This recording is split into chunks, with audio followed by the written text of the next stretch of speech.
a lot of talk about the Pac-12 being on the verge of winning their poaching lawsuit against the Mountain West. Now, let's be very clear. We are not reporting that. And the jackwagon's reporting that. I have not been able to find a single source who says we're close to a resolution on the poaching lawsuit with the Pac-12 and the Mountain West. And I want to get that out of the way very clearly. We have spoken to a number of attorneys who specialize in this area who have all told us the precedent is on the side of the Mountain West, in that there is no precedent that says when you sign a contract that you can just not abide by the terms of the contract and then sue to get out of those terms. And, you know, it's interesting. A lot of Pac-12 supporters have said, well, hey, the Pac-12 knew that this poaching clause was in there. The Pac-12 knew that it was unenforceable, and that's why they signed the contract. The problem with that is the law is not on your side in that case. You signed that contract. You certainly can go to court and you can argue that it's unenforceable, but you're going to have some pretty clear evidence that it's unenforceable in some way, shape, or form, and that you did not know that clause was in that contract. When you sign a contract, and I think this is a part that people often forget, when you sign a contract, you are saying, essentially, I am going to do everything I can do to abide by the terms of this contract. It is called a good faith basis. You're signing that contract with a good faith of getting into an agreement that you have every intention of honoring. If you sign a contract knowing that there's a clause in there you believe to be illegal, you are not entering into that agreement in good faith. There is no precedent that says a judge is going to overturn that. And again, from sources I have spoken to close to that situation, not one person believes that this will end up in a courtroom with a judge making a ruling as to unenforceable or enforceable. Most people believe that these lawsuits are simply a lever that the Pac-12 and the exiting members of the Mountain West are pulling to renegotiate the terms of those contracts and lessen their financial exposure. And in this case, pay less exit fees, pay less poaching fees. Because I go back to the time that this contract was signed, and it is a scheduling agreement. And I want to make sure people understand this, because there is a bunch of misinformation, whether it's the radio wizard in the Northwest or whoever, putting out significant misinformation about where this poaching agreement comes in.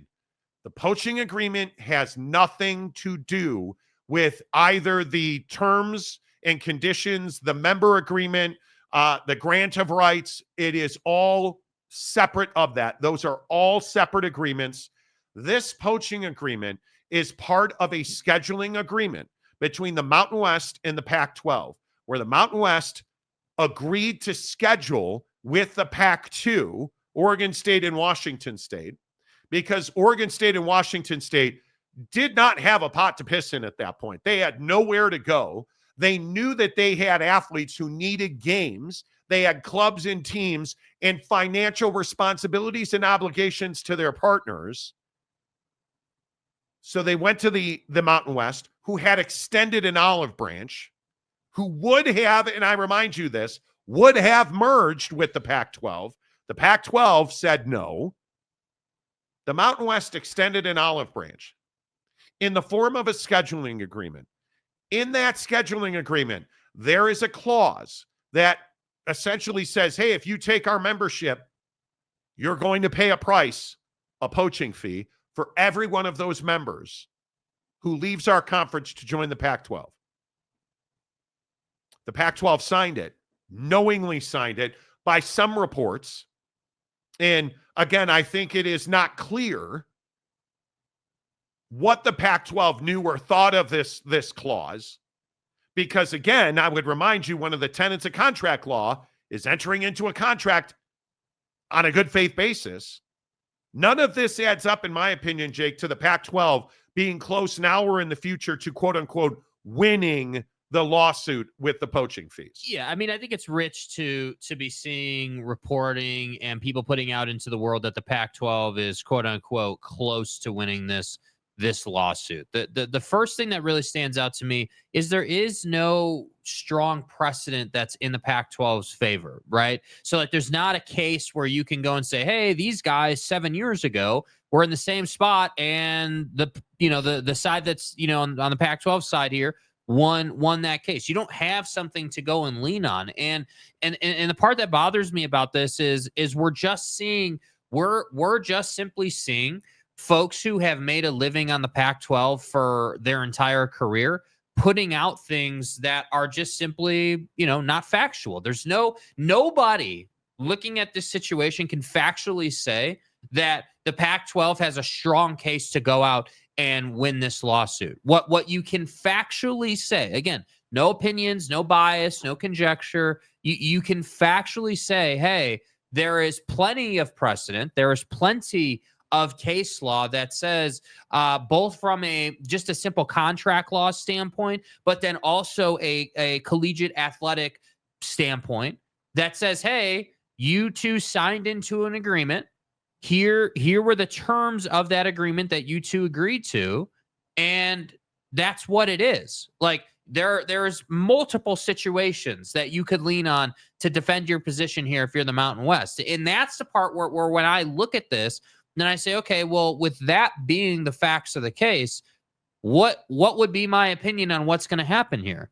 Okay, well, my opinion has been and still is that the Mountain West has a pile of precedent to stand on here. They have a lot of ways that they can go about defending their position, and ultimately that's what's going to make it tough for the Pac-12 to win the lawsuit in court, which is why if you're the Pac-12, you've been trying to settle for weeks and months in all this time, but you haven't been able to because I think Gloria Navarez and the Mountain West are going to hold your feet to the fire. The defense of it, and this is the one I found most rich this morning when we were looking at this, the people are saying that the Pac-12's defense should be that the clause in the contract, they told the Mountain West that it's unenforceable, and then that therefore makes it unenforceable. That is one of the silliest things I've ever heard. Just because you think something is unenforceable does not mean that when you sign the contract, now it's unenforceable, dude. You signed a deal. And again, I want you to understand, we don't talk about stuff we don't understand. We have done a lot of work on this, and I was pointed to a specific piece of literature from Harvard Law, which is the legal definition of good faith and contract doctrine. And if you read this, the line that matters to you most is middle of the line, line 3. Every contract imposes upon each party a duty of good faith and fair dealing in its performance and its enforcement. Moreover, the two authorities elaborate good faith in similar terms. The Uniform Commercial Code, which the Pac-12 says the Mountain West violated, adds that good faith means honesty in fact and the observance of reasonable commercial standards of fair dealing. So if you're applying this and you are saying that the Mountain West essentially infringes upon your ability to conduct business and violated the Uniform Commercial Code, did you enter into that contract in good faith? Did you enter into that agreement with the belief system? Because the other part is the implied covenant of good faith and fair dealing is a legal principle that requires the parties to a contract to act in good faith and fulfill their obligations. So I'm asking you again, if you're a supporter of the Pac-12, because that's the side this is coming from. Do you honestly think that you have fulfilled your end of the good faith covenant in contract law? Because that's what, every time I talk to somebody of legal knowledge about this situation, every time I talk to I talked to an athletic director in the Mountain West the other day, who said to me, this is basic contract law. We feel like we're going to win, and we're in a position to prevail in the poaching lawsuits, the Right. poaching fee lawsuit. So if you are the Pac-12, and let's say what you pointed out, Mhm. you sign this contract with the Mountain West with the belief, because I think it was Cofield and Company in Las Vegas. We were watching their show the other day, and they had a legal analyst on. And this might have been like a week or so ago. I don't remember what day it was. Who said, well, they told the Mountain West that this clause was unenforceable. Then why did you sign it? Yeah. So your argument is, and this is what's going to be difficult for the Pac-12 to get around. So your argument is, hey, we allegedly told the Mountain West that this poaching clause is unenforceable, yet you still signed it, which means that obviously you did not sign this agreement in good faith. You Correct. signed this agreement, and this is what this is the spin cycle that's happening with the Pac-12. So a Pac-12 guy wants to tell you is, hey, we told the Mountain West that this wasn't enforceable, and we were held over a barrel because we were looking out for the good of our student athletes, right? We had student athletes that were not going to have a schedule to play, that they were just going to burn a year of eligibility or whatever, because we couldn't get into a scheduling agreement with you guys. So you essentially had us over a barrel here, and we didn't have a choice. But that's not true, is it? Yeah. That is not true. That is absolutely not true. And here's why it's not true. You can't say that you were held over a barrel when you are the same people that put yourself in that position. If you're going to go into a courtroom and you're going to say that you were held over a barrel and you were in a really tough spot and, you know, the Mountain West just had all this leverage over you, number one, it's not illegal to have leverage over someone when you enter into an agreement, right? We all understand that. We see that all the time. We see that in professional sports all the time. Hey, I've got a ton of leverage. Pay me. We'll get into a good faith agreement. That's not illegal. What the issue here is that the Pac-12 is trying to say the position they found themselves in somehow should mean that they should be able to pull out of this contract. I got news for everybody in the room. It's not the Mountain West's fault, and it's not Gloria Nevarez's fault that the Pac-12 melted down to the point where these two schools had to go to the Mountain West to try to put a scheduling alliance together. Well, and I think one of the interesting points, and I will read from text because I was texting with a contract attorney that I know, who said the covenant of good faith is not just what's expressly written in a contract, but your actions in and around and part of that contract. Mm-hmm. So when you sign a contract that says, hey, if you take my members, you're going to have to pay a fee. Acting in good faith is, hey, you have to get into that agreement saying, I'm not going to take your members. But if I do, I know that I'm going to have to pay you. That's acting in good faith. Yeah. But it's the other stuff that you do around that contract, your behavior, part and parcel to that contract. None of this adds up to the Pac-12 is going to win this lawsuit. No, I mean, wouldn't you agree that the Pac-12 is the very definition of not acting in good faith? I would here, agree with that. right? Because look at if you just look at it from a behavioral standpoint, what did the Pac-12 do here? The Pac-12 was in a dire situation. They were desperate. They needed to get something done. So what did they do? They went and hit the easy button thinking that they could connive their way out of this, meaning, hey, yeah, let's go tell Gloria one thing and let's get all the agreement with the members in the Mountain West. And then, you know, in my opinion, again, my opinion is that you entered into that agreement damn well knowing that your only way back to prominence was going to be to poach these schools, because there wasn't another path, right? We've talked about this so much that there wasn't another way for you as a conference to get back to being viable, to get back to 8 to 10 members, because every other school in the country is spoken for. And the thing that where I struggle, I don't, and how do I say this gently? These two entities, the Mountain West and the Pac-12, I feel like they're just slowly stabbing each other. That's what I feel like this is. And these lawsuits, all this does is elongate the process And my opinion is that the Pac-12 thought it could bleed the Mountain West dry. Right. Because I think the Pac-12 thought they were getting UNLV. And at this point, they have not secured UNLV. If they go to court and somehow win these lawsuits and get out of the poaching fees and get out of the exit fees, UNLV is going to end up in the Pac-12. 100%. I don't see how that happens, especially coming from the perspective of the Pac-2, who just won 18 months or 2 years ago. What was it? $250 million from the exiting 10 members of the conference in the exact same scenario. So my frustration, and frustration might be the wrong word, my disappointment here is that the Pac-12 behaved this way, that the Mountain West tried to protect itself, tried to tried to offer an olive branch. And not only did the Pac-12 not take that olive branch, they took a blowtorch to the olive tree. Yeah.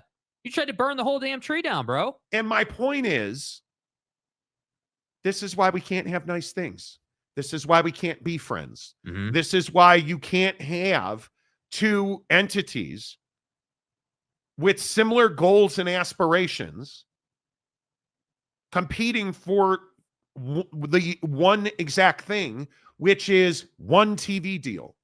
Because again, I will maintain there's one TV deal out there that allows a conference to thrive and survive. There's not two. Mm-hmm. And I will just stand on the business that I have reported. There are no negotiations currently with the Pac-2 and the major networks, ESPN, ABC, NBC, CBS, and Fox.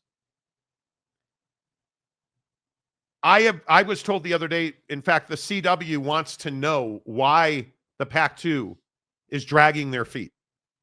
Because I think the CW knows there's no negotiations. Mm-hmm.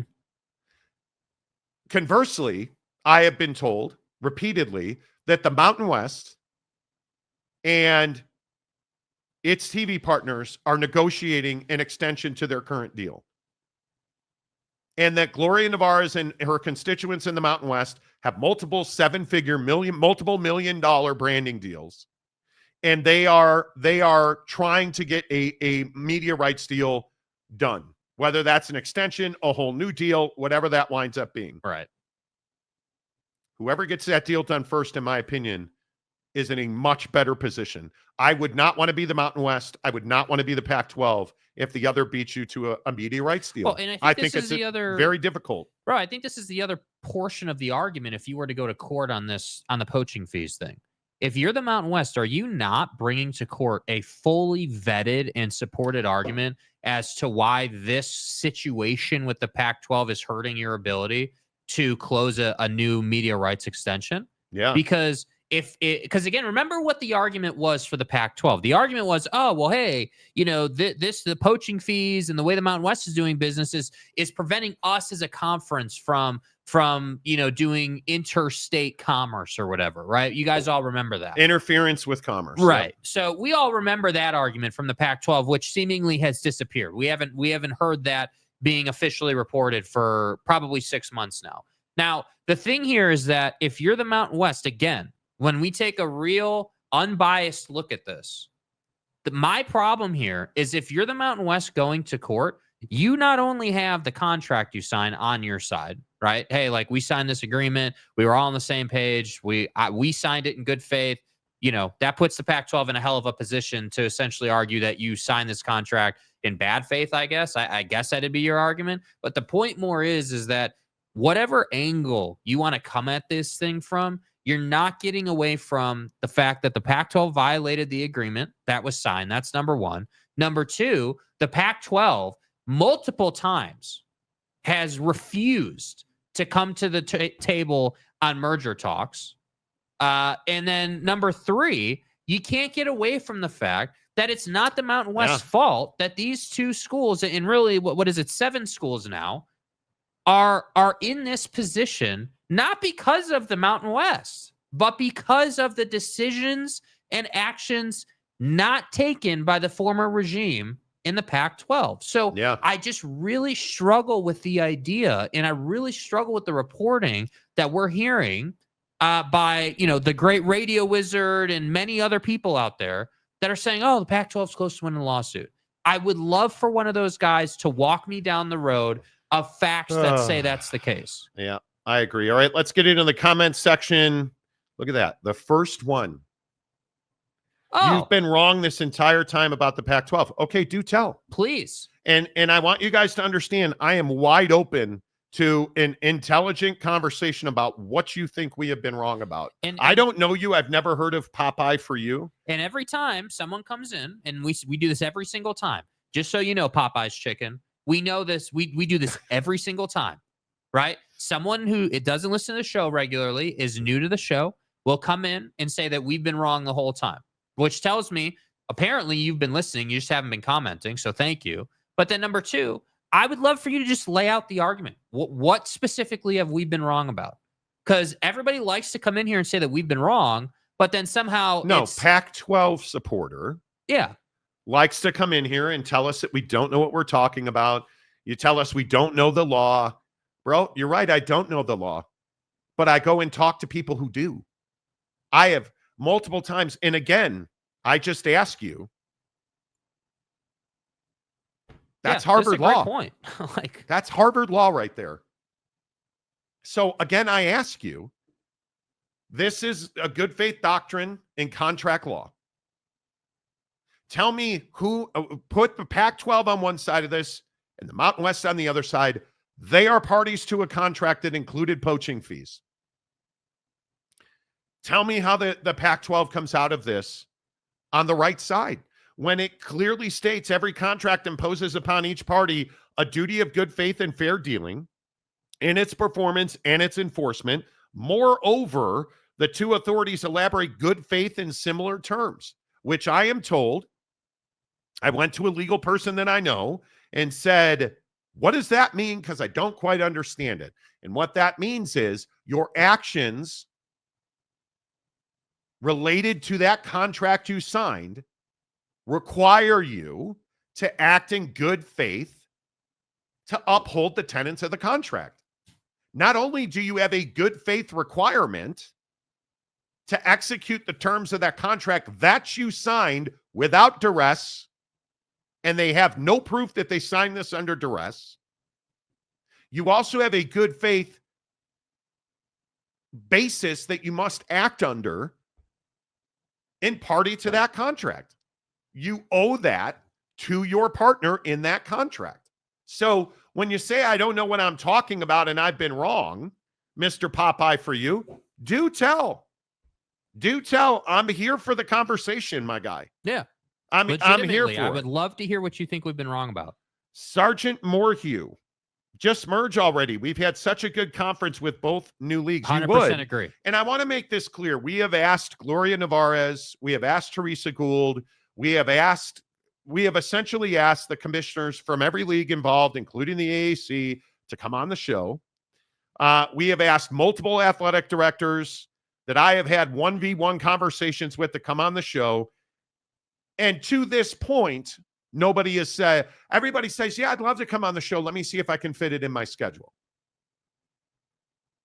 How many of these athletic directors have come on the show or fitted in their schedule? None. Because I think it is, when you're on the wrong side of this, I think it is very difficult for you to come out and make public statements, because you wind up saying things like on the back of the envelope calculations. Oh, and I think if we, to that point, like if you think about what we've heard from both of these conferences, the last thing we, in an official capacity, right, in the media that we have received was that statement from Gloria. It might have been 10 days ago, maybe, or so. I think it was. So for me, I look at this and this statement right here. So this is the last official thing we've heard. And that's the other, to be honest with you guys, that's the concerning portion for me is we're not hearing anything from the Pac-12. Dead silence. Like there's no statements, there's no media availability, there's no nothing.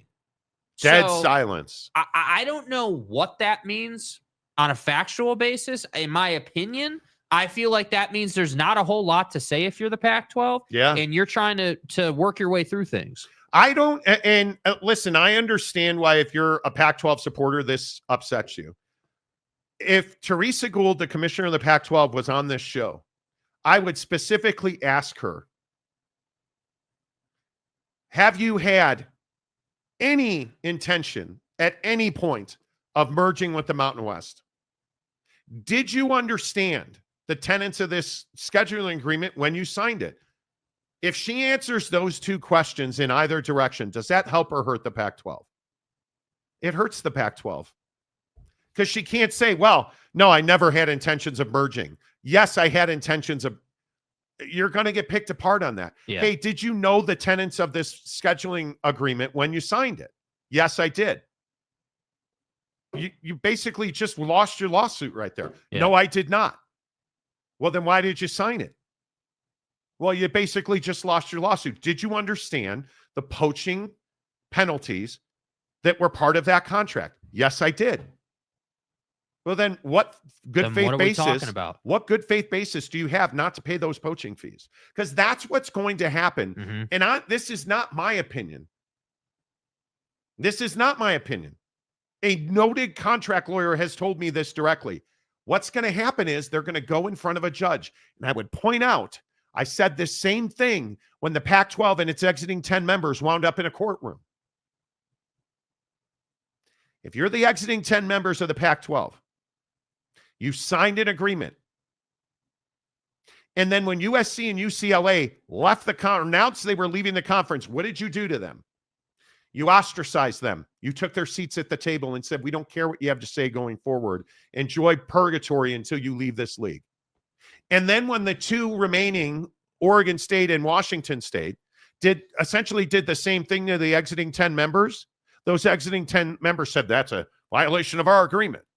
And what did the judge say? Essentially, well, but look what you did to USC and UCLA. So I would ask you, I don't know if you're Fresno State and Utah State, who sources have told us were two of the loudest members in the room about enforcing exit fees. And then when you left the conference, you don't want to pay exit fees. There's no precedent on your side here. Yeah. If you want to poach members from the Mountain West, cut a check. That's what this comes down to. Yes. I understand why you're suing, because that's what we do in this country now. We like laws and rules until they're applied to us. Well, I would also add to that. I would agree with that, but I also think they're suing because they don't have money. That's the problem. They have money to pay lawyers. They don't have money to pay poaching fees. Yeah. So, and again, just going to keep saying it day after day after day. Get it burnt into your head. At some point, the Pac-12 is going to have a revelation. The light bulb's going to go on. Yep. Hold on. Let me get this right. We're trying not to pay these poaching fees because we're short on money. Yeah. How do you get more money? Go to the tech world. Go get private money to fund your campaign against the Mountain West. That's the beginning and the end, in my opinion. All right, let's get a couple more comments in here. David Persons, this is what the Pac-12 gets for having been and being led by Farkleberry merchants. Yeah, I mean, there's no question they have poor leadership. I think my opinion on this is known. I think the leadership at Washington State crippled this conference. That's my opinion. I think that Washington State was given leadership. They did not provide leadership. Mm-hmm. And I think Teresa Gould, who has been in this conference pretty much her entire career, this is business as usual in the Pac-12. They're poorly managed. And in my opinion, you should have merged with the Mountain West, and Gloria Nevarez should have been the commissioner of that new entity. And we wouldn't be having this discussion. Yeah. You'd be talking about the number one G5 league in the country, because collectively, I have had now multiple TV sources tell me with a collective league, they would have been getting $12 to $15 million. Now, you spread that out, that's a lot more, mouths to feed, obviously. But you probably would not have added the NIUs of the world. You likely would have added Gonzaga. No, there's no question. Gonzaga didn't want to go to the Big 12. But having said that, you'd all be making more money. Yeah, if in the beginning, so like if the Pac-12 went before they had signed the scheduling alliance contract, if the Pac-12 would have said to Gloria Nevarez and the Mountain West, hey, our end goal here is to merge with you guys. Unfortunately, we're out of time for this calendar year. Right. So what we have to do is we have to put an agreement together that talks about a scheduling alliance. And then after this season, we would like to merge, and we would like to add these schools to the conference, like the NIUs of the world and Gonzaga and whatever, and create this juggernaut of a G5. If they would have simply said that up front, and maybe they did and they still poached, that could have happened. I don't know. But if they would have just communicated that and gotten in line together, we don't have to be here. It didn't need to go this way. It could have gone a completely different direction, just like it could have gone a different direction in the old Pac-12. Yeah. But once again, here we are. Yeah, I just don't know what you do. I don't know what you do. And well, if you're the Mountain West, you're going to sweat the Pac-12. That's what you're going to do. I don't think you have a choice. But you know what? The thing that bothers me so much about this is that Pac-12 fans deserve better. Agreed. And I'm just going to keep going to Oregon State fans. Oregon State fans didn't deserve this. They did not deserve this. And I understand. And I say this to UNLV fans. UNLV fans don't deserve to be in the position that they're in. I think UNLV fans are twisting in the wind. I think UNLV fans have this belief that somehow, some way, they're going to wind up. They're going to wind up in a position where they're like, oh, hey, yeah, we're going to the Pac-12, or we're not going to the Pac-12. Like, they didn't deserve this.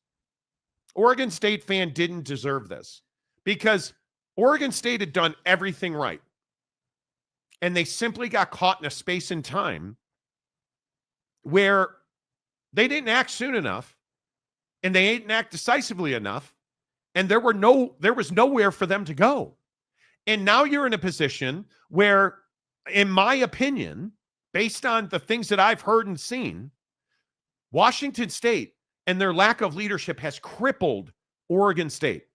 And you're in a spot now where you're in the exact same position you were in previously. Because what are we at? We've got schools exiting a conference. We're in legalities. We're spending tens of millions of dollars on legal fees.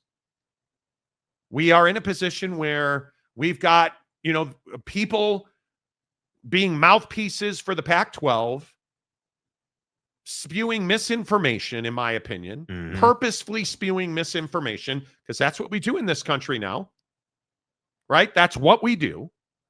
You're putting out lies and half-truths. And I can tell you, talking to administrators at the highest level in these situations, it's crippling. Because you may think that your nonsense and your BS about, hey, on my Substack and I'm just the radio wizard of the Northwest. That BS you're putting out, I can tell you the back of the envelope calculation, humiliation that you did to yourself, lost all credibility for that league. Back of the envelope calculations. When you just got to stop. You got to stop with the misinformation. If you are a UNLV fan and you have some belief that you're going to the Big 12, nobody at UNLV believes that. Because I have talked to people at the very tippy top of that joint.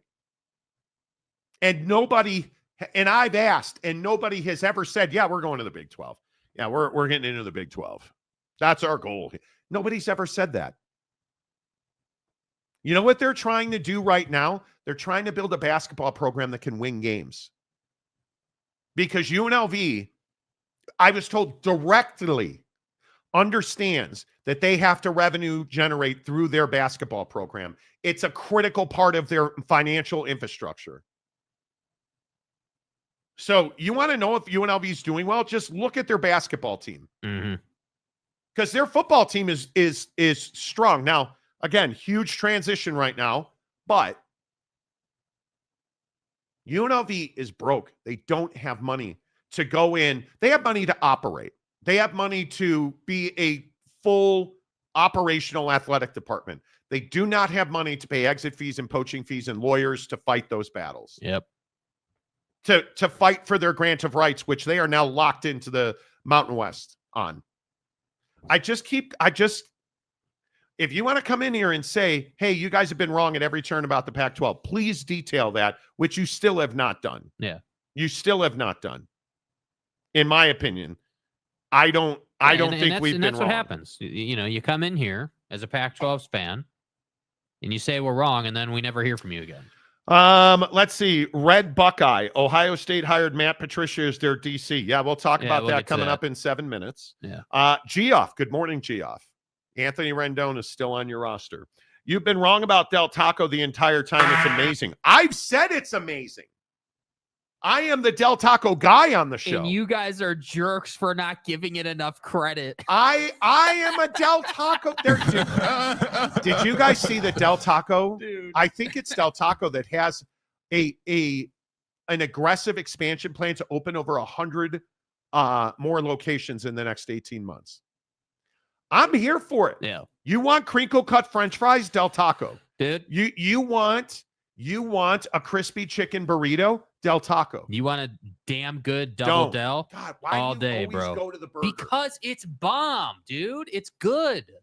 It is really good. Like, you put me in positions where you say stuff like the double Del. I don't understand why you're off the double Del train. Because it's a taco place. Who the hell cares?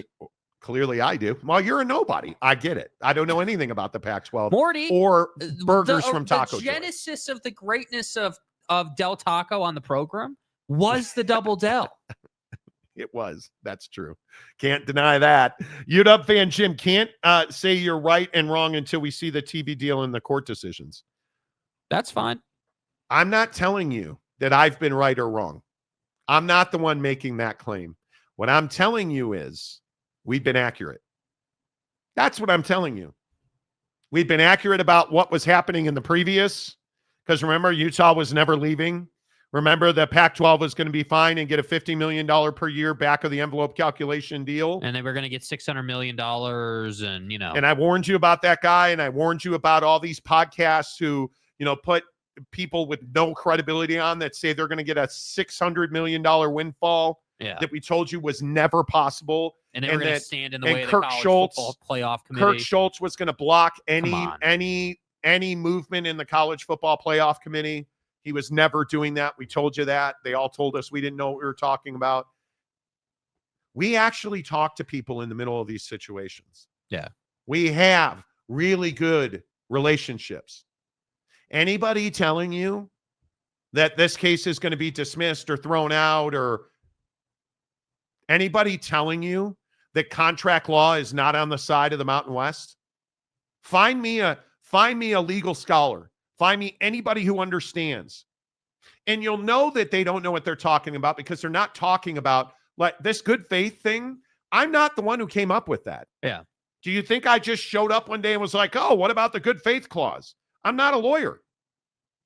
But I know really, really powerful contract lawyers. And I know people in the middle of these situations. So I'm not telling you that we're right or wrong. I'm telling you we're accurate. Yeah. That's what I'm telling you. Jay Chapman, PAC could always bribe the judge. Right. Yeah. TJ Beck, your buddy. Yeah. Monty has been nails on the Pac-12 from day one. I've listened to all the media talking heads. Monty was right. Wilner and Canzano have been dead wrong from the beginning now.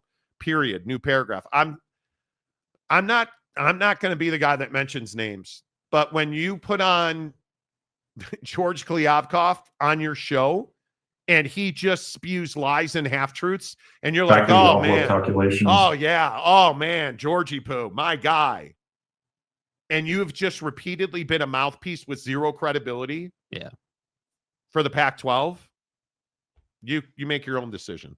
PAC homers always coming in with emotions and no evidence to back up their comments. Just another day on the Monty Show. It really is, and that's the funny part. Like Popeye's chicken guy hasn't commented again. Still waiting. Because they don't. Steely, you have been right about smiles and glory holes, Monty. Smiles Hey, and glory holes. did I not tell you that Matt Patricia was your guy yesterday? Mhm. No, he doesn't want to work anymore. Turns out he does. Couple more, then we'll get to Matt Patricia. Knox, too tall. What if 5 Mountain West schools went to the Pac-12 wanting out of the Mountain West, not the PAC trying to take the teams? Is there a difference? Yeah, but that's not what happened in the Yeah. PAC. The PAC isn't saying that's what happened. Yeah. The PAC is not saying that's what happened. The PAC is not running from what they did. No, They're the PAC saying is not trying to say that they didn't poach schools. The PAC is trying to say they're not going to pay the poaching fees because they're illegal. Yeah. Essentially. That's That's pretty what much their what they're argument saying, is. dude. And donuts. Arbitration very well could be. These lawsuits are levers of negotiation. That's all they are. They're levers of negotiation. And I just don't know how this is never going before a judge. Yeah. The Mountain West, I don't know if their motion to dismiss has been adjudicated yet, ruled on. I am not 100% sure on that. Jay Beers, good morning. Why are you even talking about a legal agreement for 46 minutes? What do you mean? Yeah, what do you mean, dude? G. Lee, Monty, so what does Pac-2 fall football schedule look like for the fall? Their schedule's in place.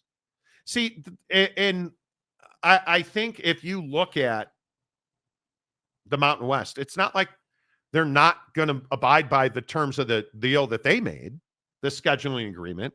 If we look at the Pac-2, Mm-hmm. like you look at Oregon State's schedule, it's Cal, Fresno State, Texas Tech, Oregon, Houston, App State, Wake Forest, Louisiana, Washington State, Sam Houston, Tulsa, Washington State. Pac-10. So you have a schedule. The schedule's not a question. Yeah. Aiden Cabrera, when are the courts for this lawsuit? I don't know the specific dates. I can find out for you.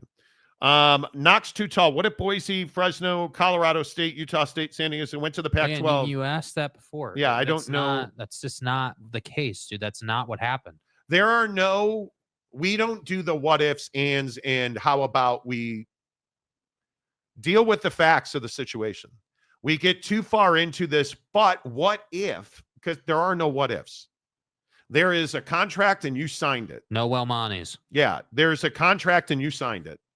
What are the tenets of that contract? Are you in breach of that contract? And how are we going to cure that breach? And again, just That's for it. perspective for you guys, the thing I always point to as a good example of like contract workings and law is just look at professional sports. Notice like when like Myles Garrett, perfect example. He's got a contract with the Browns, right? They both signed that in good faith, and now Myles wants out. But notice, nobody's going to court over that, right? Nobody, like we don't have some lawsuit happening over Myles Garrett's contract because they all understand, hey, this dude's not trying to be here anymore, so we got to figure it out with him. That's the difference.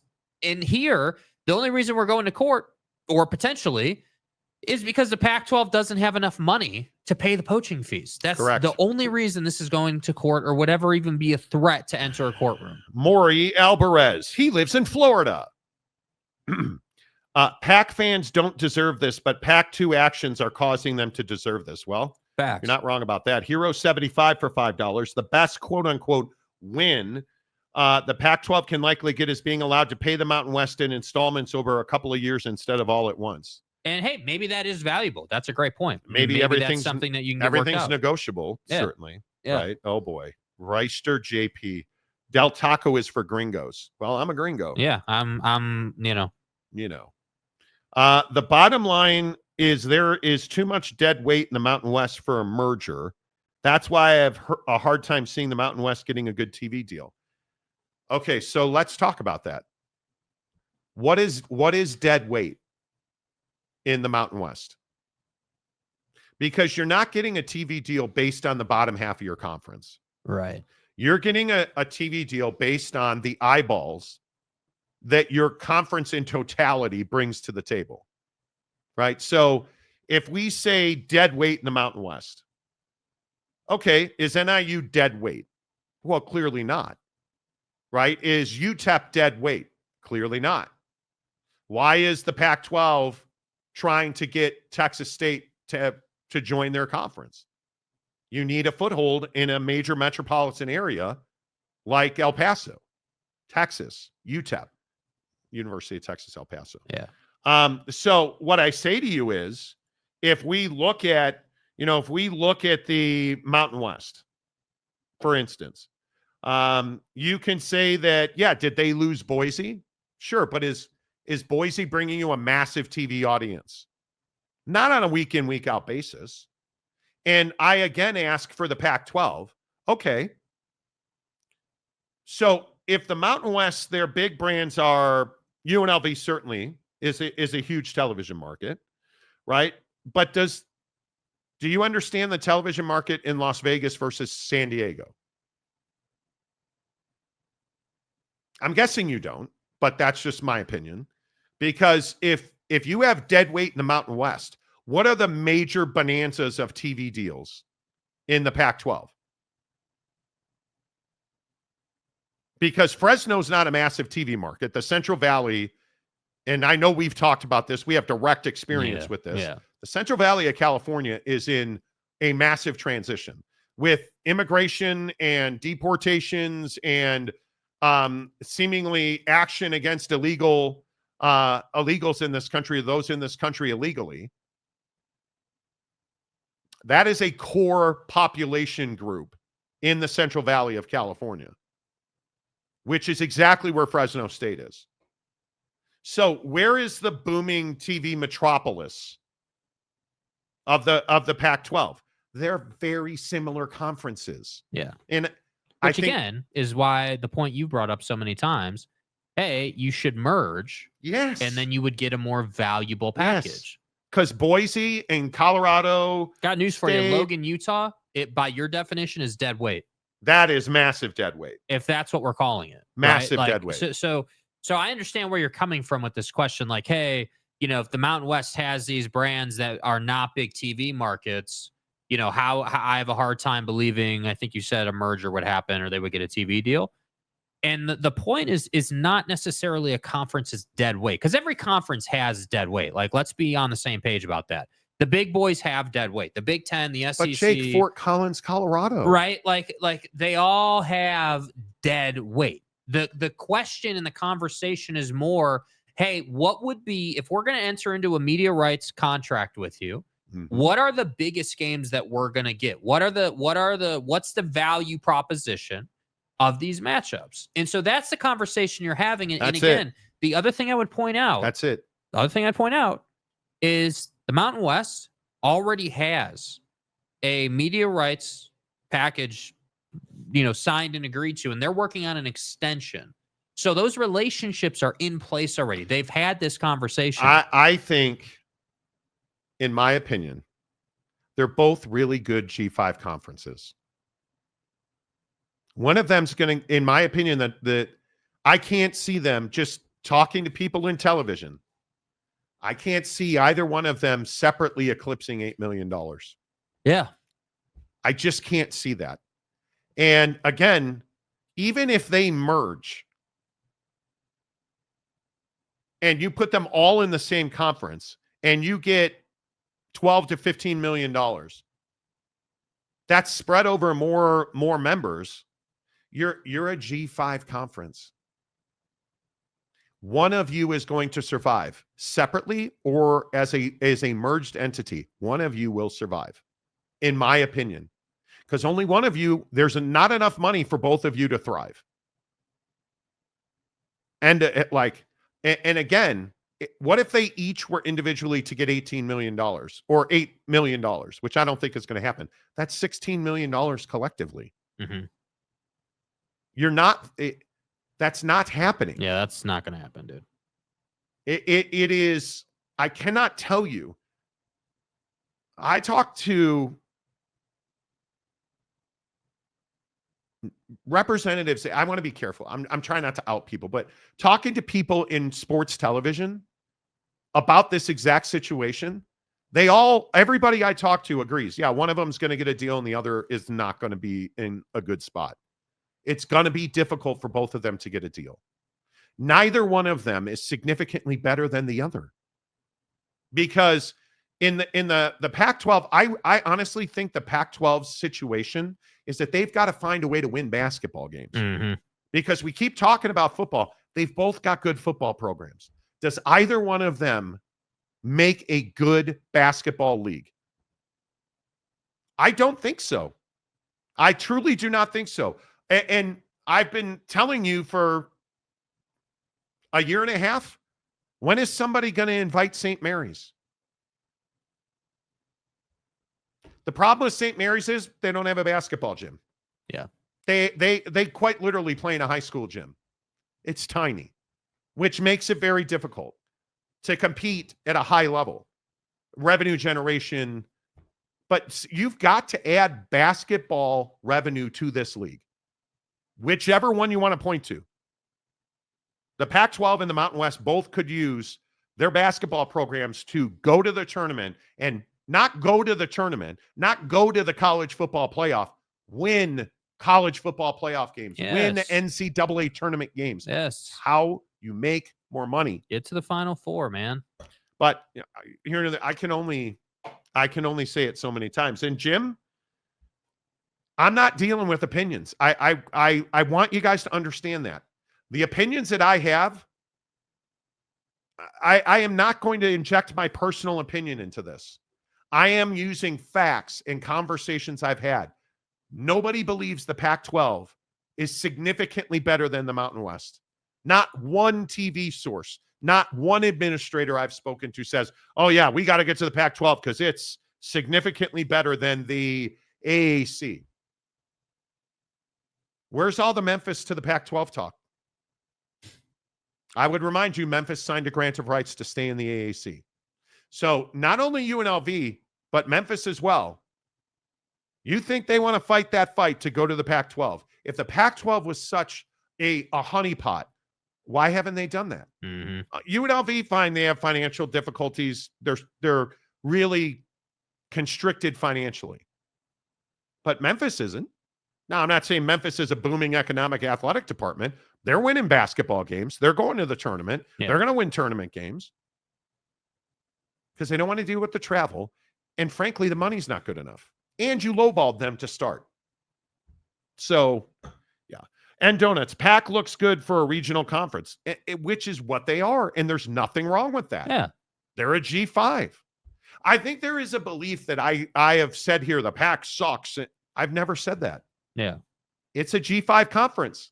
It is what it is. The reality of the situation is people don't like that our reporting has been accurate and that accurate reporting has, reflected negatively on the Pac-12, right? Like that, hey, like whether it's the court stuff and they don't really have a legal standing, whether it's the TV portion about like what they would get. Like I remember, must have been 2 weeks ago, there was a whole meltdown on the show about, we said the Pac-12 would, reasonably would be looking at like 8 million a year, not 12 to 15.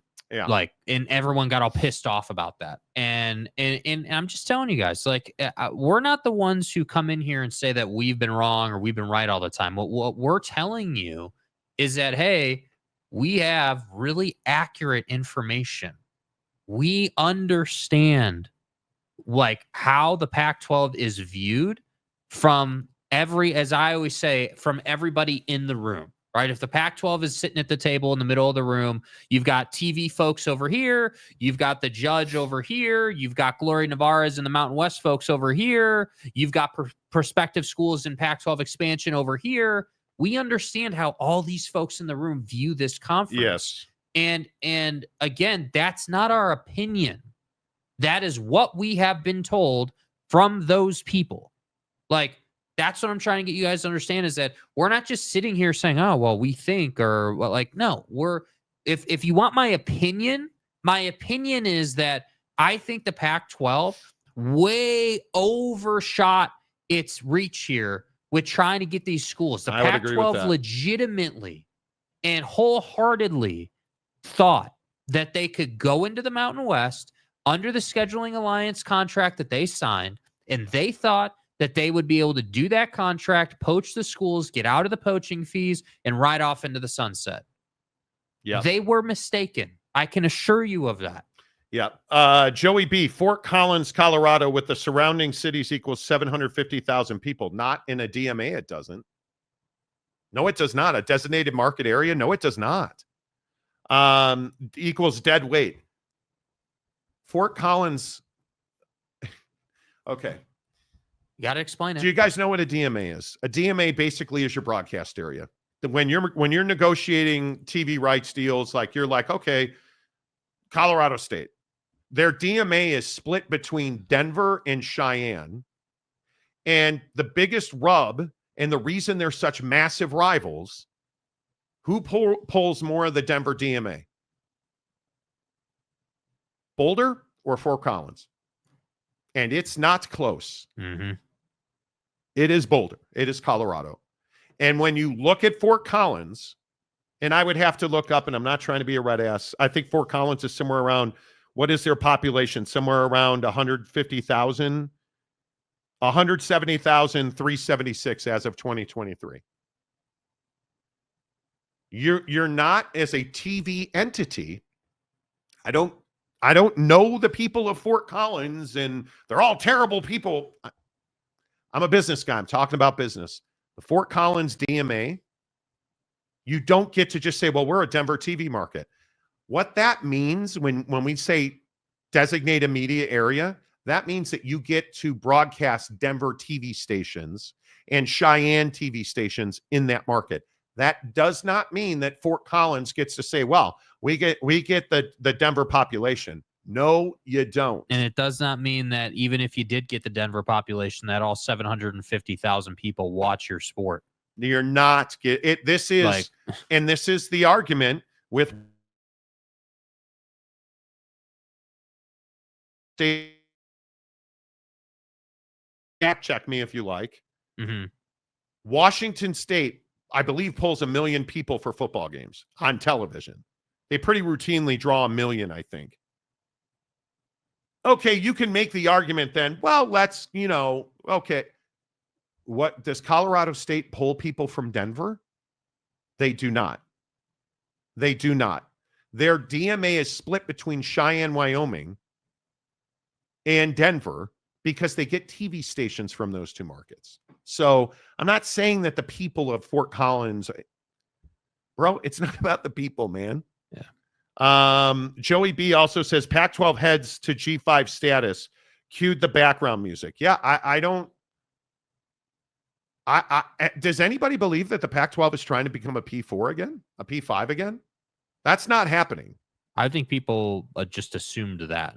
That's when not they happening. tried to rebuild the conference. That's not happening. Yeah. It's Rob. Adding Texas State is also dead weight, but it puts you. It is meaningful. I just don't think it makes a. You don't have anywhere to go. If you're going to add Texas State, I understand that, but you better add Sac State, Sacramento State. I get pounded routinely for this on TikTok. You love Sac State. I don't love Sac State. You need a viable member that has money and the ability to jump from that level to the G5 level. FCS to FBS, it's a lot of money. It's a lot of human cost. It's a lump sum check. I think it's $5 million. Mm-hmm. You got to pay it's $500 million, essentially. When you get into benefits, when you get into cost of humanity, travel, tutors, people that facilitate for student athletes.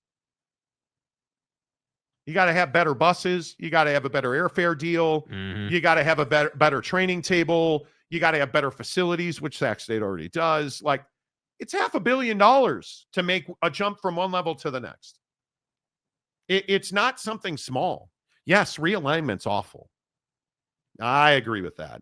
I'm not saying the PAC is a power conference. Just what's left in the Mountain West is not good. See, that's the difference, though. You're Jim. You're having an opinion, or you're having a conversation based on what you think these schools are Correct. worth. We're having a conversation about what a TV entity would look at and what that valuation would then equate to. I'm not talking about whether San Jose State is a quality football program. They're not. Like, I'm not saying that whatever school And they don't deliver you to, San Francisco. Yeah, they don't deliver you San Francisco. Like that's the difference. And maybe this is the issue in the comments section. Like, we're having two different conversations here. I could give a damn about San Jose State football or with all due respect, San Diego State football. Neither of them are relevant in any sense of the word. They may strap the pads on. They may run plays.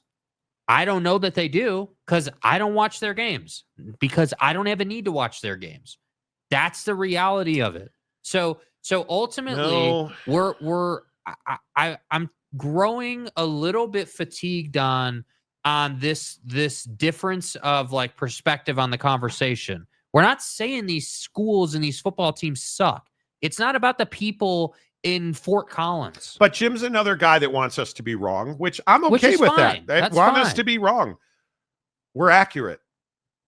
I'm not here for your emos, dude. Like, I mean, you can want the Mountain West to suck. They don't. You can want the Pac-12 to be elite. They're not.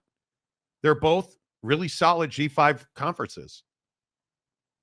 I don't believe that one is significantly better than the other. I just think one has much stronger footing to operate from right now than the other does. And view it as a mountain. You're climbing a mountain.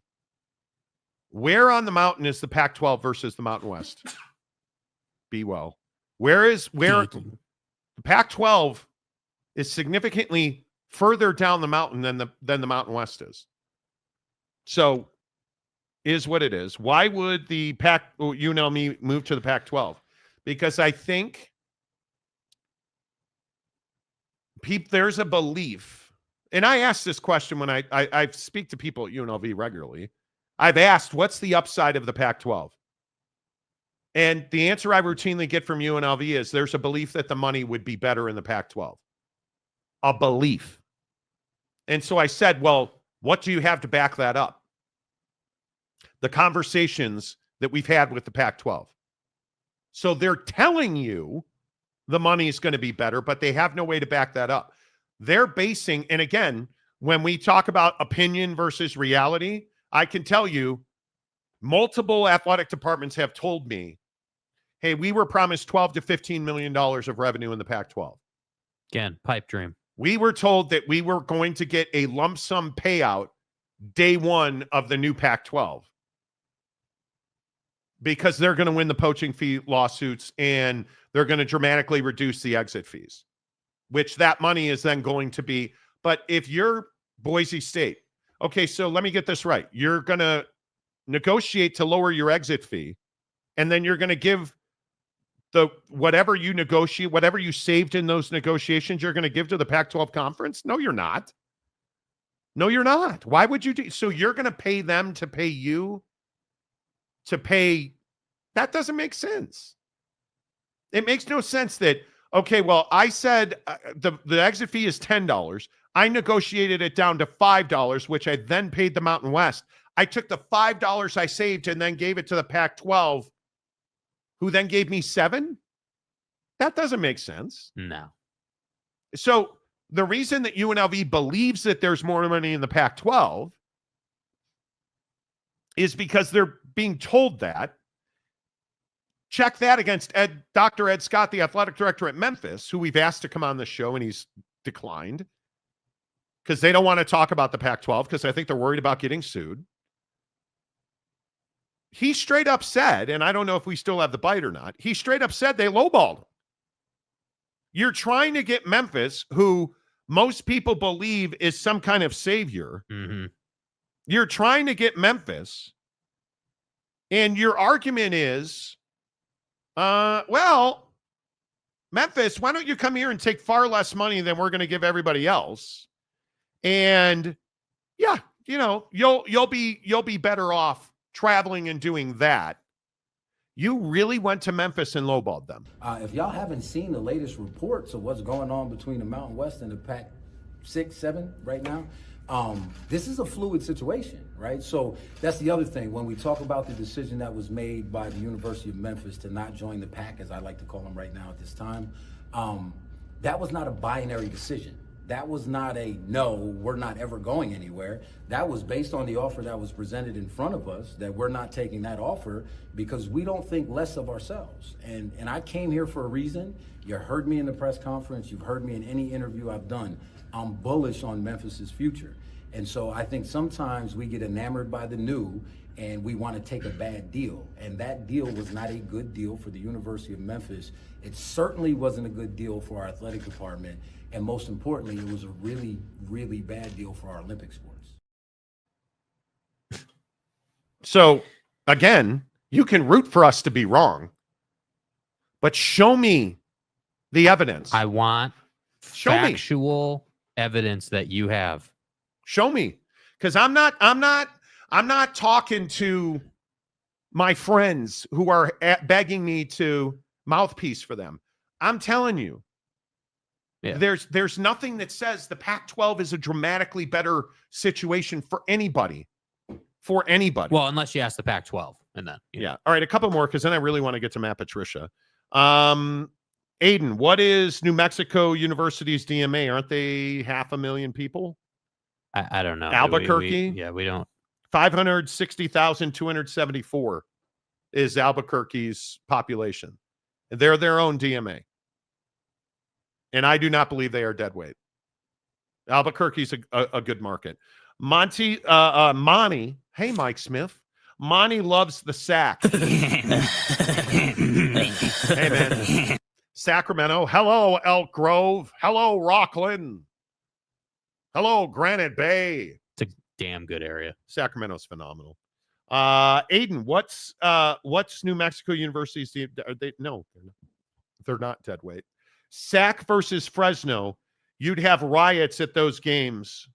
I think that would be a phenomenal rivalry. I really have heartfelt care for the people of the Central Valley. I have great concern about their ability to survive. I think that the ag business is going to take a beating. Agriculture in this country is going to change. And I feel so much empathy. I have so much empathy for those folks because that's a difficult life. Ryan Dooley, do you think the leadership of the Pac-12 lied to the incoming schools to keep their job? No, I don't think they lied. I think lying is an emo comment. Did they overstate their position based on their belief? Maybe. You're not getting $12 to $15 million a year in a media deal. That's not happening. And I think the biggest issue for the Pac-12 is you've got to win those lawsuits because what you sold was we're going to save the poaching fees. Mm-hmm. Take that $255 million war chest that they got from the exiting 10 members. I think it was 250, 255, whatever it was. Let's call it 250 million. You take the 250 million that the exiting 10 members left behind. Do you think that it's still 250 million? It's not. Because you've been spending that money. You have now massive legal fees because your retainer ain't cutting the mustard for your legal fees. Because somebody said that the other day in our YouTube comments. Well, they have them on retainer. What's it matter? Do you guys, what's a retainer? Hey, pay us $10,000 a month, whatever your legal retainer is. My guess at a Pac-12 level, it's 6 figures a month. Pay me $100,000 a month. Do you guys know what that is in a year? That's $1.2 million a year. That's your legal retainer.